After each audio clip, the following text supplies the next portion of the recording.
to Sidra's Silly Point. I'm Sidra, and there's just lots that unfolded over the weekend when it comes to cricket and the T20 World Cup. Now, I had the pleasure and the chance to meet with the Pakistani fast bowling legends, the Sultans of Swing, yes, none other than Wasim Akram and Waqar Younis at a fundraising dinner in Toronto. It was a lovely evening, but this video is not about that. This past weekend, Pakistan clean swept Australia 3-0 in a T20 series at home by winning their games quite convincingly on the backs of some lovely spin bowling. And within the same series, we had Cameron Green, who mimes Usman Tariq's bowling action. Now, also, Pakistan under-19 lost against India under-19, but the biggest of all the news came on Sunday when Pakistan dropped an astounding and shocking bombshell with a tweet from their government saying that the Pakistani cricket team will not be playing against India on the 15th of February in the T20 World Cup. Now, first of all, I think the PCB chairman said the decision on Pakistan's participation in the World Cup would be made on Friday or on Monday, but I guess that meant Sunday. Nonetheless, the government of Pakistan tweeted on X saying, and let me pull this up on my phone. They tweeted saying the government of the Islamic Republic of Pakistan grants approval to the Pakistan cricket team to participate in the ICC T20 2026 World Cup. However, the Pakistan cricket team shall not take the field in the match scheduled on 15 February 2026 against India. I mean, wow.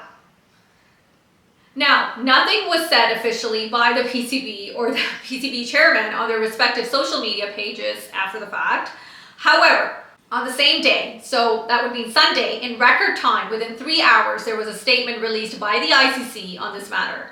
Here's what they said, and I'll have that in front of me.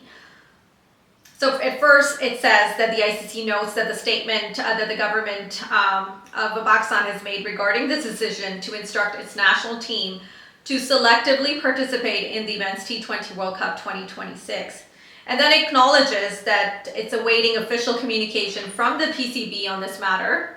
But then here's where it gets interesting and frankly hilarious when it says the ICC tournaments are built on sporting integrity, competitiveness, consistency, and fairness, and selective participation undermines the spirit and the sanctity of the competitions.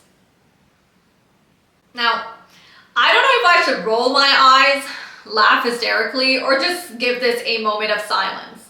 Integrity, fairness, the spirit and sanctity of the competition. Are you kidding me? Where is the integrity when the big three, Australia, England, and India, continue to boss around all the rest of the cricket nations?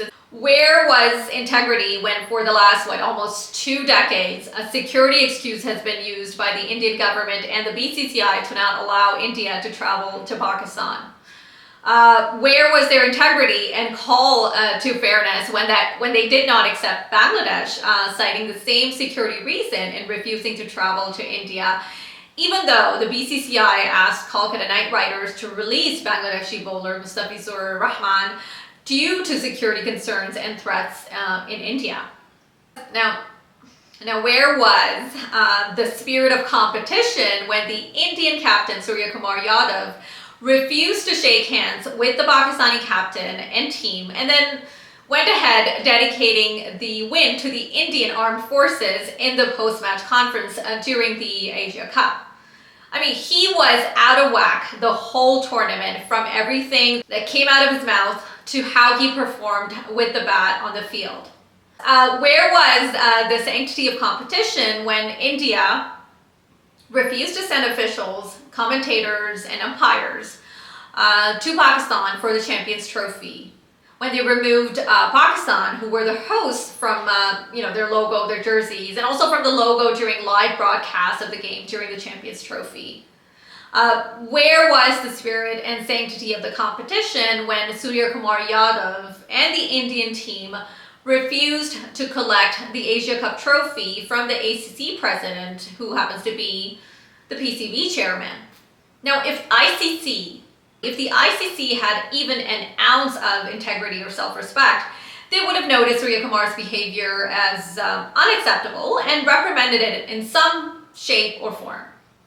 If the ICC had respect towards the spirit of the game that it's asking for, they wouldn't have ousted a test-playing full member of the ICC from the T20 World Cup when there was still a month left to rearrange things before the tournament begins. But now, a week before the World Cup on a Sunday, you're working overtime, extra hours to formulate a media release, getting it approved by the ICC members to release within 3 hours of Pakistani government's tweet, but you couldn't spend a month in ironing out the logistics that you would be needed to change to swap Bangladesh with, say, Ireland, who is playing all of its first round games in Sri Lanka in the World Cup.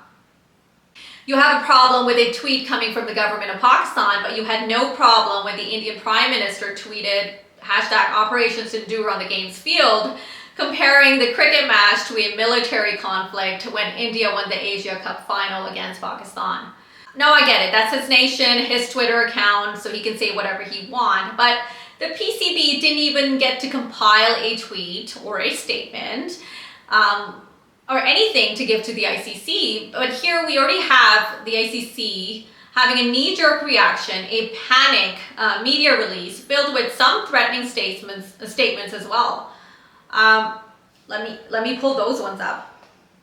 So it says, the ICC hopes that the PCB will consider the significant and long-term implications for cricket in its own country, as this is likely to impact the global cricket ecosystem, which it is itself a member and beneficiary of. Now, Pakistan has been systematically sidelined, ousted for quite some time now. It's not anything new. It is not just, from the 2025 Champions Trophy and onward.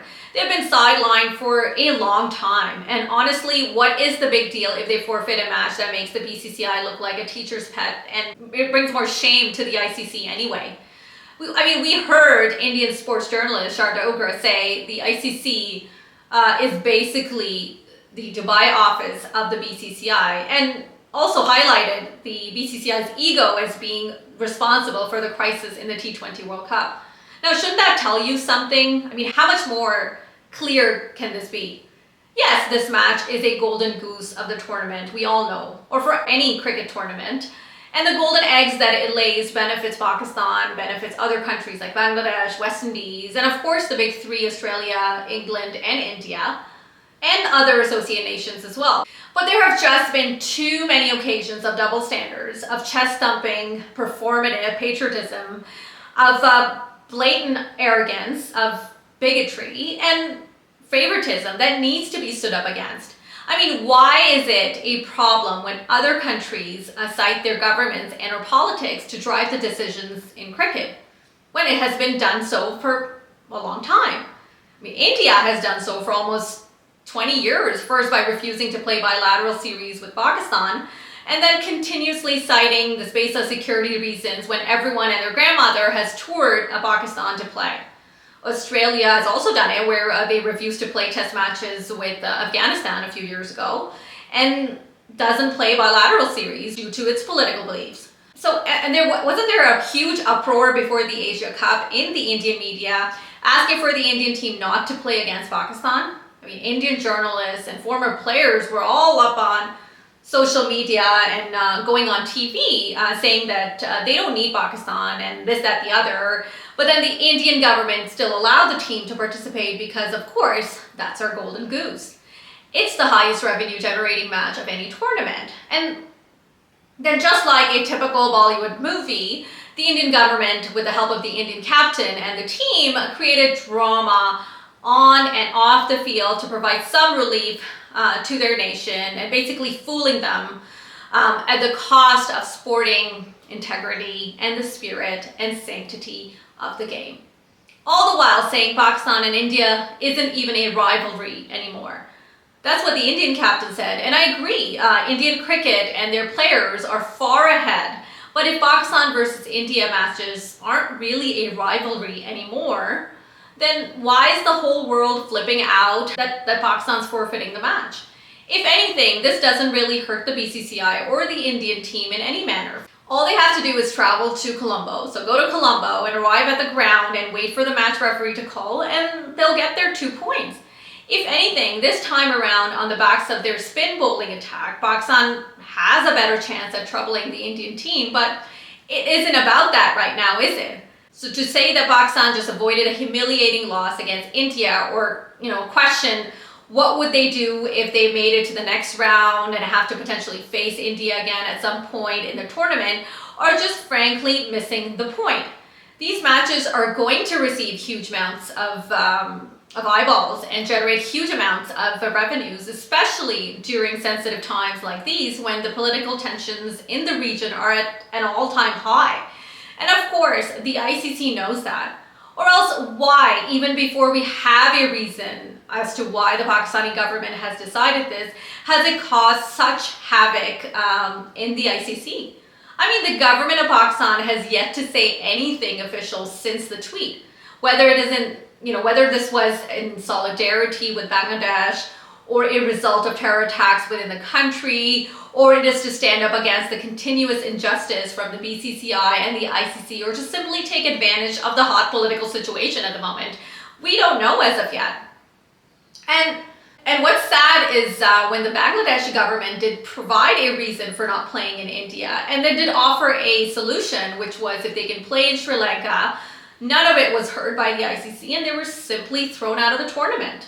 It has to be said that this all started with India involving and citing their government behind all their decisions, whether fair or not, and from refusing to have bilateral series with Pakistan, from not allowing Pakistani players in the IPL, not traveling to Pakistan for the Champions Trophy, not shaking hands at the Asia Cup, refusing to receive the Asia Cup trophy from the ACC chairman, who is the PCB chairman. And yes, he is also a political figure, as he is the federal interior minister of Pakistan. But then the ICC chairman, Jay Shah, is the son of India's Minister of Home Affairs, Amit Shah, who is also the right-hand man of Indian Prime Minister Narendra Modi.